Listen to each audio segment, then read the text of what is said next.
Köszöntök minden kedves naplopó barátomat, aki itt megjelent. Aki már naplopó vagy leendő naplopó, szeretne napot lopni, régóta lopja, az a lényeg, hogy itt van. Mindenkit tehát nagy szeretettel köszöntök, ez a 4. országos találkozónk, és ahogy látom, ez idáig a legnagyobb. Elmondom a menetrendet, aki nem tudná, pár előadás lesz, mégpedig 2 lesz még délelőtt. Első felszólalónk Budakeszi lesz, aki a fosszilis energiahordozókról mond meg egy nagyon-nagyon érdekes dolgot nektek. Utána Olá Attila fog egy kisebb előadást tartani a sörkollektorról úgy magába, általánosságba. Mire érdemes odafigyelni, miért jó, stb. Délben lesz a csúcsmérés. 11 óra után kérném a versenyzőket, hogy a ventilátorokat kapcsolják be, de szerintem már most is mennek.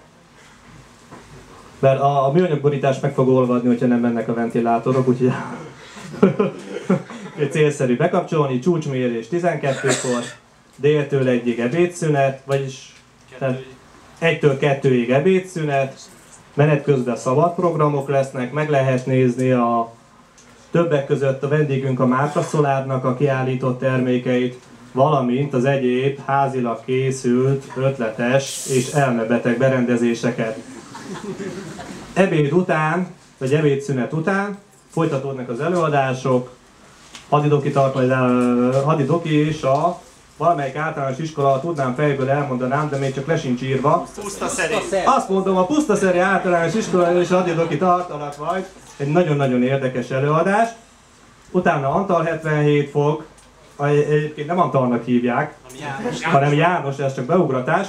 A gyűjtődobozok készítéséről egy előadás, és még ki lesz, még Budakeszi lesz még, megint a Budakeszi a napkövetésről, Jenes fog tartani a bioetanolról, és nem tudom, hogy ki lesz még, aki akar, az még tarthat. A lényeg az, hogy 4 órakor lesz a következő mérés, a szórt fényes mérés, utána kiértékelés, eredményhirdetés, eszemiszom, dínom, dánom. Mindenkinek jó szórakozást kívánok!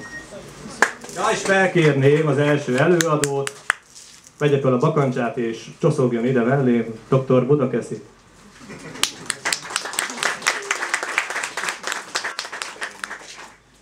És akkora hülye vagyok, mert valakit azért még szeretnék külön köszönteni.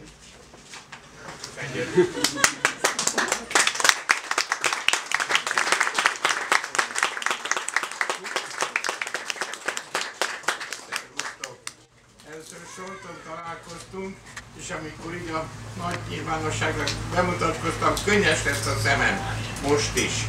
Nekem is. Örülök, hogy ilyen sokan érdeklődtek ezután. Engem kell megverni, hogyha valakinek rossz a tapasztalata ez ügyben, mert én indítottam el ezt a dolgot. Köszönjük!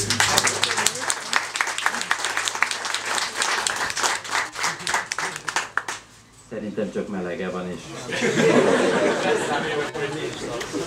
Jó napot kívánok, a hangerőt el kell találnom, hogy besenyeljem ezt a gombócot, és hallatszódjon. Hello. Így hallható, jó? Tehát, ilyet mutattak nekem, még jó. Bocsi, kulcsot adni nekem. Tehát Győr Károly vagyok.